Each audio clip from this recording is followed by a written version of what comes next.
Joining us live now is Foreign Affairs spokesperson Raul Hernandez. Good evening, sir. Thank you for joining us. Good evening, Pia.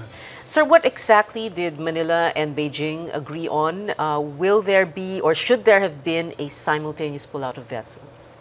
Well, we have been discussing with the Chinese side since the incident last April.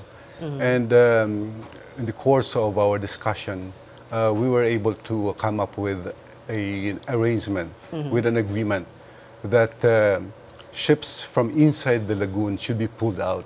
And that would include government vessels from either side and also fishing vessels. And last June 5, the government vessels were all pulled out from inside the lagoon. Philippine government? Philippine government and also Chinese government vessels. All right, on the same day? Yes. Same day and time? June 5, they were all pulled out. And then... I'm sorry, sir. Same day and time? Yes, it was the pullout was on June 5. Yeah, and after that, last Sunday, there was an announcement from the Chinese side that they will also pull out their fishing vessels from inside the lagoon. So that was the arrangement. From inside the lagoon, so? Yes. Yung mga private, ganun po ba? Yeah. Kasi ang sabi po ninyo kanina, both China and the Philippines pulled out, both governments pulled out. That's right. Government vessels. On June 5th. On June 5th, okay. Yes. And last Sunday, they announced, the Chinese side announced that they will pull out their fishing vessels also from inside the lagoon. Okay. And that would mean that the pulling out of the fishing vessels will be consistent with the arrangements that was decided between the two sides about the pulling out of all vessels from inside the lagoon. From inside the lagoon. And are we doing the same? Was there an announcement to that effect also? For yes, the we have side? already pulled out our BFAR vessel on June 5. So we don't have any vessel inside the lagoon at this point in time. Okay. So right now, inside the lagoon, no vessels of either the Philippines we have or China? not been able to validate if they have already pulled out their fishing vessel as announced last Sunday. We will be doing some validation of that announcement. And how exactly, sir, can we validate that if we have no vessel? I mean, can ships from outside the lagoon see whether there are ships inside the lagoon? Well, the idea is to have a plane, an aircraft fly over the area and see what is the situation inside the lagoon. Well, how long before we do that? Because it's already June 20.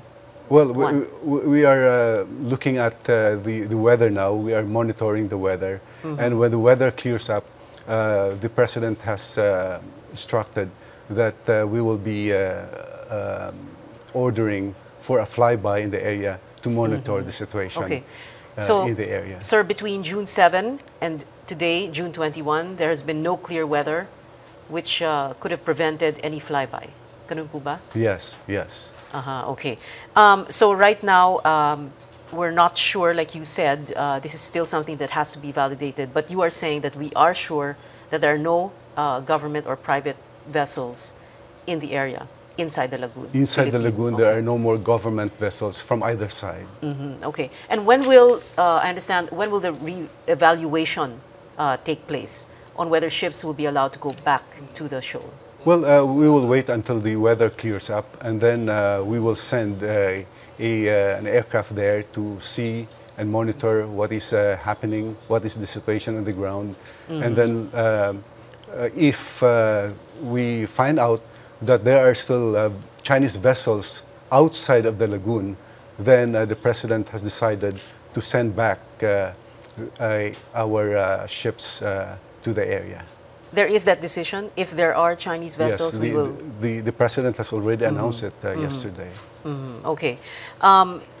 Did we in any way abdicate on our on exercising our claim to the shoal? No.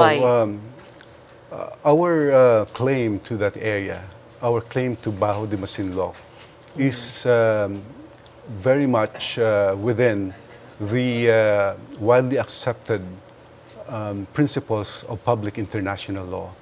which is actually effective jurisdiction and sovereignty over the area.